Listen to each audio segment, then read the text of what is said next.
السلام علیکم محترم ناظرین، استقبال ہے آپ کا ہمارے یوٹیوب چینل مولانا خالد ربانی پر۔ ناظرین اکرام، سوشل میڈیا پر بہت ساری خبریں ایسی گردش کر رہی ہوتی ہیں جن کی کوئی حقیقت نہیں ہوتی، جو بالکل فیک نیوز ہوتی ہیں، جھوٹی خبریں ہوتی ہیں، لیکن بغیر کسی تحقیق کے لوگ اسے آگے شیئر کرتے رہتے ہیں، وائرل کرتے رہتے ہیں۔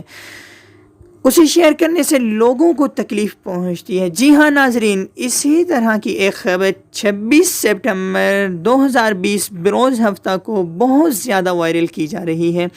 وہ خبر یہ ہے کہ امام حرم شیخ عبد الرحمن السدیس، جو کہ کعبۃ اللہ کے بہت بڑے امام ہیں، امام شیخ عبد الرحمن السدیس کے انتقال کی خبر جو بالکل جھوٹ پر مبنی ہے، وہ پھیلائی جا رہی ہے، وائرل کی جا رہی ہے۔ ہم نے اس خبر کی تحقیق کی ہے۔ الحمدللہ امام حرم بخیر و حافیت زندہ سلامت موجود ہیں، اور دعا کرتے ہیں اللہ تعالیٰ ان کی زندگی میں برکت پیدا فرمائے۔ شیخ عبد الرحمن السدیس کے متعلق پہلے بھی کئی بار یہ خبریں پھیلائی جا چکی ہیں۔ شیخ عبد الرحمن السدیس کی باتوں سے آپ کو اختلاف ہو سکتا ہے، لیکن اختلاف کو اتنا آگے بڑھا دینا، ان کے متعلق اس طرح کی جھوٹی خبریں پھیلا دینا، جو کہ بالکل غلط ہیں، سراسر غلط ہے۔